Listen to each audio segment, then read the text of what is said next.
La perfección cristiana, según el espíritu de San Francisco de Sales, por Emilio González y González, presbítero. Tercera parte, capítulo 2. Fe. Viva Jesús en quien creo. Viva la Santa Iglesia a quien me someto. Oh Madre de los hijos de Dios, jamás me separaré de ti, quiero morir en tu seno. La fe es el principio de la vida sobrenatural y, en expresión de San Ambrosio, el fundamento sólido de todas las demás virtudes. Es una virtud teológica, lo cual equivale a decir que es una virtud infundida por Dios en nuestra alma, cuyo objeto inmediato es Dios mismo, conocido no según las luces naturales de nuestra razón, sino de un modo sobrenatural, por la revelación y mediante la influencia de la divina gracia. La fe, como virtud, dispone o inclina nuestro entendimiento para que asintamos firmemente, sin asomo alguno de duda ni vacilación, a todas las verdades reveladas por Dios, apoyados en la autoridad infalible del mismo Dios que las revela. Cuando de hecho prestamos ese asentimiento firmísimo, entonces se dice que hacemos un acto de fe. Esas verdades que constituyen la materia, digámoslo así, de nuestra fe, se hallan contenidas en la Sagrada Escritura y en la tradición. Mas, como quiera que nuestro Señor Jesucristo, al instituir la Iglesia, la hizo depositaria e intérprete de su revelación, queriendo que ésta nos fuera transmitida y declarada por medio de dicha Iglesia, a la que adornó al afecto con la hermosa prerrogativa de la infalibilidad. De ahí que nuestra regla directiva y próxima de fe, como católicos, no es otra que la misma Iglesia, cuya cabeza visible y maestro supremo es un Papa válido, debiendo por tanto cada uno de nosotros admitir y creer como revelado por Dios todo lo que ella como tal nos propone y enseña. Por eso decía el gran San Agustín: en cuanto a mí, no daría crédito al Evangelio si a ello no me moviera la autoridad de la Iglesia Católica, pues solo a ella, por voluntad de su divino fundador, pertenece definir y juzgar de una manera auténtica e infalible qué es lo que Dios verdaderamente ha revelado y qué es lo que no debe tenerse como revelación divina.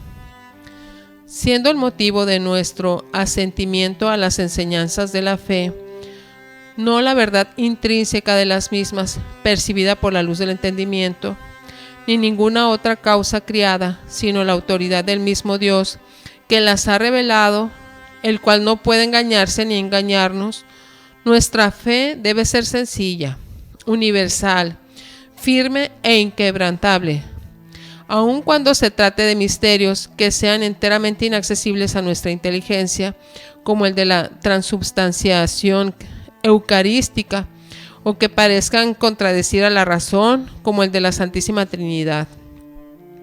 Debe bastarnos para creer con entera firmeza saber previamente que una cosa ha sido revelada por Dios, y una vez sabido esto, cuanto más profunda e incomprensible sea esa verdad revelada, más gusto y complacencia hemos de tener en prestarle nuestro rendido asentimiento, pensando que tal acto de fe es por lo mismo más meritorio y que con ello tributamos un homenaje mayor a la veracidad divina.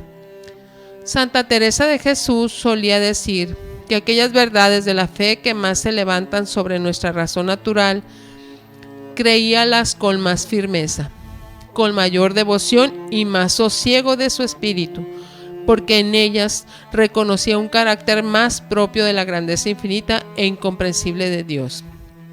Pero ¿tenemos nosotros, pudiéramos preguntar, algunas notas o criterios por donde podamos saber con certidumbre que las verdades que la Iglesia nos propone como de fe han sido verdaderamente reveladas por Dios?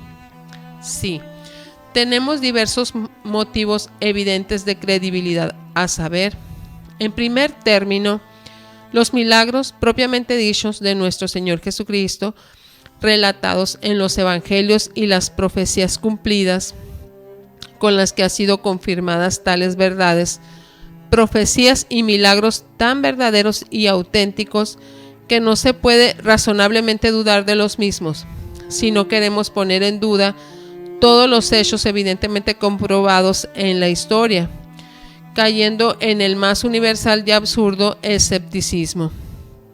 En segundo lugar están los milagros de orden moral, como son la maravillosa propagación y conservación de la religión católica en medio de tantos y tan potentísimos obstáculos, de todo género con que ha tenido que luchar.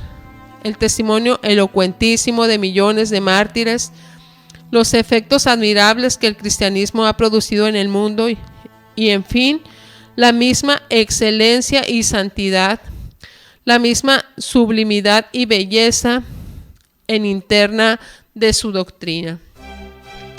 Estos y otros motivos, cada uno de por sí solo, pero mucho más todos ellos juntos, prueban claramente el origen divino de las verdades que Cristo enseñó y la fe católica nos propone. Y aunque ellos no constituyan la razón formal que nos mueve a creer, porque esta no es otra, según hemos dicho, que la veracidad infalible de Dios, sin embargo, disponen favorablemente el alma para abrazar la revelación y hacen que nuestra fe no sea un asentimiento ciego e imprudente, sino un obsequio racional, de tal suerte que lo irracional y lo imprudente sería no tener como doctrina revelada por Dios y venida del cielo una doctrina en cuyo favor militan argumentos tan ciertos, tan poderosos e irrefragables. Por eso, los hombres más sabios y más santos que han existido en el mundo desde nuestro Señor Jesucristo hasta acá, han abrazado con júbilo la religión cristiana y han cifrado su gloria y su dicha en someter sus inteligencias a las verdades de la fe propuestas por la Iglesia Católica. Oigamos, por ejemplo, cómo se expresa San Francisco de Sales en su encantador estilo. Oh Dios, escribe este santo y esclarecido doctor, mi alma no encuentra nada difícil de creer entre los efectos del divino amor. La belleza de nuestra santa fe me parece tan arrebatadora que muero de amor por ella. Y me parece que debo guardar el don precioso que Dios me ha hecho en un corazón penetrado todo el del perfume de la devoción. Cuando nuestra inteligencia, elevada sobre la luz natural, empieza a ver las verdades sublimes de la fe, oh Señor, qué alegría. El alma se deshace de placer oyendo la voz de su celestial esposo, la cual le parece más suave que la miel de todas las ciencias humanas, o viendo su rostro, aunque no vea todavía en la plena luz de la gloria, sino a la débil claridad del día que nace.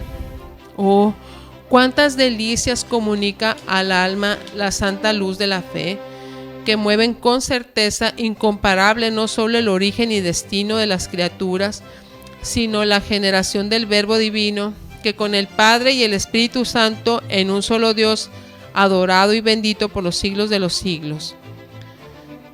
El docto Platón, como decía San Jerónimo, nunca supo esto. El elocuente Demóstenes lo ignoró también. Aquellos felices peregrinos de Emaús decían, después de haber oído las palabras de la fe, ¿no es verdad que nuestro corazón ardía cuando nos hablaba en el camino? Y si las verdades divinas producen tanta suavidad cuando son propuestas con la luz obscura de la fe, ¿qué será, oh Dios mío, cuando las contemplamos a la claridad del mediodía de la gloria? La reina de Saba exclamó, después de oír las palabras de sabiduría que salían de la boca de Salomón, que lo que le habían dicho de esa sabiduría no era sino una pequeña parte de lo que la experiencia le hacía conocer, pues cuando nosotros lleguemos a la Jerusalén celestial y el Rey de la Gloria nos manifieste con claridad incomprensible las maravillas de la soberana verdad y veamos claramente lo que hemos creído aquí, oh, qué raptos entonces, qué éxtasis, qué admiración, qué amor, qué dulzura. Nunca diremos en el colmo de nuestros transportes, nunca hubiéramos imaginado poder contemplar verdades tan deleitables. Ciertamente, alma devota, es una dicha incomparable el haber recibido de Dios el don de la fe y el habernos hecho hijos de la Iglesia Católica, columna y firmamento de la verdad, como la llama San Pablo. Pues ya no tenemos que andar fluctuando, traídos y llevados de aquí para allá por los vientos de las doctrinas y opiniones humanas, sino que sin temor ni peligro de errar, podemos asirnos a esa columna firmísima y descansar tranquilos en los brazos de su magisterio infalible. Oh, si supiéramos apreciar este don, nuestro corazón se desharía en afectos de amor y gratitud a nuestro Señor Jesucristo, autor y consumador de la fe, y a nuestra Santa Madre la Iglesia, y nuestro cántico dulcísimo serían las palabras que tanto se complacía en repetir San Francisco de Sales: viva Jesús en quien creo, viva la Iglesia, la Santa Iglesia, a quien me someto. Oh Madre de los hijos de Dios, jamás me separaré de ti. Quiero morir en tu seno. Felices nosotros si al exhalar nuestro postrer suspiro podamos repetir las palabras que poco antes de expirar pronunció Santa Teresa, exclamando llena de gozo y reconocimiento: bendito sea el Señor, que muero hija de su Iglesia. Mas para hacer grandes progresos en el camino de la perfección, no basta, alma devota, tener fe, sin la cual ciertamente nadie puede agradar a Dios ni salvarse, sino que es necesario además vivir vida de fe. Cosas en verdad muy distintas. Tener fe es admitir y creer como verdadero todo lo que Dios nuestro Señor ha revelado y la Iglesia nos propone. Pero vivir vida de fe es hacer que esa fe pase del entendimiento al corazón, de la especulación a la práctica. Es regular nuestros juicios, nuestros deseos y nuestros actos no según los criterios del mundo y los dictados del amor propio, o las impresiones de los sentidos, o las sugestiones de la carne y de la sangre, sino según la doctrina y el espíritu de Jesucristo y del Evangelio, como la fe nos enseña. Es mirar todas las cosas a la luz de esa antorcha divina y dirigir todos nuestros pasos por el sendero que ella nos muestra. Es, en fin, como dice San Francisco de Sales, hacer nuestras acciones y hablar y pensar como el espíritu de la fe requiere. Esto es verdaderamente tener fe viva, la fe que obra por la caridad, aquella fe que justifica y salva y de la cual dice el mismo Dios: mi justo vive de la fe.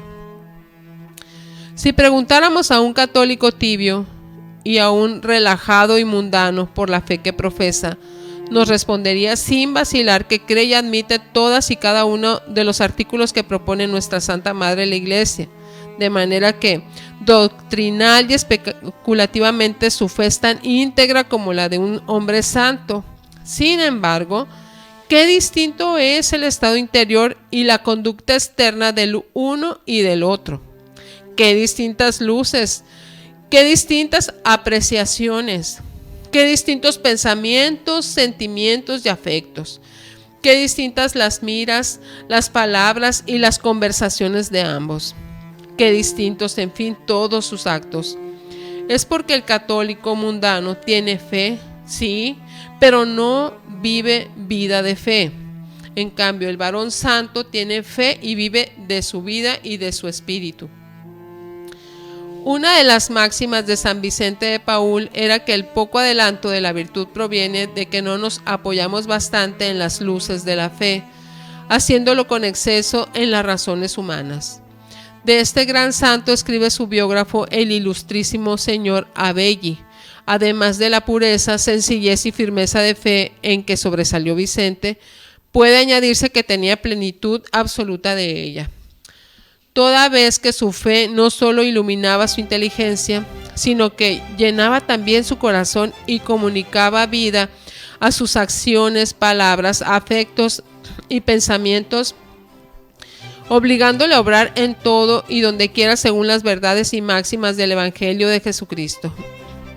De tal manera que lo que la mayor parte de los cristianos hacen ordinariamente por movimientos naturales o por humanos razonamientos, hacíalo él por los principios de la fe, la cual era, según la expresión de un profeta, como lámpara encendida que tenía siempre en la mano para conducirse.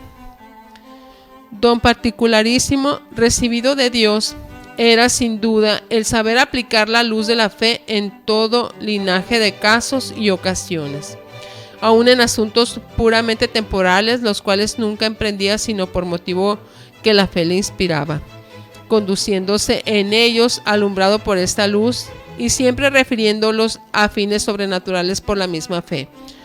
Propuestos asimismo de San Francisco de Sales, escribe el padre Larivière de su vida, que en nada se guiaba por sus inclinaciones naturales, sino que todas estas, tanto las más comunes como las más elevadas, iban acompañadas del espíritu de fe que constituía la vida de su alma y producía en él una intención purísima de agradar a Dios, un deseo ardiente de obrar lo mejor, no por consideración alguna humana o de interés propio, sino por el puro amor de nuestro Salvador. ¿Quieres tú, alma devota, adquirir ese espíritu de fe, vivir su vida y crecer en ella para ser del número de los justos de Dios? Lo primero, acude al remedio principal y universalísimo para alcanzar las divinas gracias, que es la oración. Pide humilde y perseverante al Señor que te conceda y te aumente ese don inestimable, diciéndole con fervor como los apóstoles: creo, Dios mío, pero acrecentad mi fe, dadme que ésta sea cada día más firme, más viva y más eficaz como la de vuestros santos. En segundo lugar, sé constante en los ejercicios de piedad y en la práctica de obras virtuosas, pues con ellos se aviva la fe, se hace más ferviente y cobra nuevo vigor. En cambio, si omites tales ejercicios o aflojas en las obras de virtud, tu fe se tornará cada día más fría y lánguida, si no acaba por ser como aquella de que habla el apóstol Santiago cuando dice: como un cuerpo sin espíritu está muerto, así también tu fe sin obras es una fe muerta. Finalmente, procura actuarte con frecuencia en esa misma fe, teniendo presentes sus dictámenes y cuidando de acomodar a ellos, como arriba dijimos, tus juicios, tus deseos, tus aspiraciones y todos tus actos. Se trata, por ejemplo, de los honores, de las riquezas o de los placeres que halagan a los sentidos. No los juzgues ni los estimes como los juzga y los estima el mundo, sino a la luz de la fe, la cual nos dice cómo los juzgó y estimó, o mejor dicho, cómo los desestimó la eterna sabiduría, nuestro Señor Jesucristo. Se trata de la pobreza, de los desprecios, de las enfermedades y sufrimientos. No atiendas tampoco para apreciar su mérito a los juicios de los hombres carnales y soberbios, ni a las repugnancias de tu propia naturaleza, sino a lo que la fe nos enseña y a lo que nuestro divino Salvador predicó sobre todas esas cosas con el admirable sermón de la montaña, en donde llamó bienaventurados a los pobres de espíritu, a los que lloran, a los que padecen persecución por causa de la justicia. ¿Tratas de elegir estado? ¿Concibes algún proyecto? ¿Aspiras a conseguir algún cargo o destino? Reflexiona antes un momento y pregúntate a ti mismo: ¿qué me dice la fe sobre esto? ¿Es lícito en sí y según Dios lo que pretendo? ¿Son buenos y santos los medios con que cuento? ¿Es recto y laudable el fin que me propongo? ¿Te dispones para orar? Aviva la fe en la presencia de Dios y procura orar con aquella humildad y reverencia, con aquella atención y fervor, con aquella sencillez, confianza y abandono filial que la misma fe te aconseja. ¿Has de obedecer a tu superior? Pues mírale, no con ojos humanos, como a una persona particular, igual que tú y sujeto tal vez a las mismas ignorancias y miserias que tú, sino con los ojos de la fe, como a un representante de Dios, teniendo por seguro que si a Él obedeces, a Dios obedeces, que si a Él menosprecias, a Dios menosprecias. ¿Vas a oír la palabra divina o a confesarte de tus pecados? Ve a sí mismo con espíritu de fe, no viendo en el predicador o confesor, sino al ministro de nuestro Señor Jesucristo, el cual quiere hablarte o absolverte por su medio. ¿Te acercas a comulgar o acabas de recibir la Sagrada Comunión? Procura actuarte en la fe de la real presencia de Cristo nuestro Señor en el sacramento, Y en este acto de fe será para ti fuente y principio de los más tiernos y santos afectos. ¿Te ves tentado o atribulado? Acógete a los consuelos y alientos que las verdades de la fe te suministran. ¿Has de practicar alguna obra de caridad o de celo? Hazla por motivos de fe con gran pureza de intención, para que así sea sobrenatural y meritoria. En fin, en todas tus obras y en todos tus pensamientos y designios procura inspirarte en las enseñanzas de la fe, de tal suerte que esta virtud sea la luz que te ilumine, el móvil que te impulse, la columna del desierto que te guíe, el principio, la base y el sostén de toda tu vida espiritual.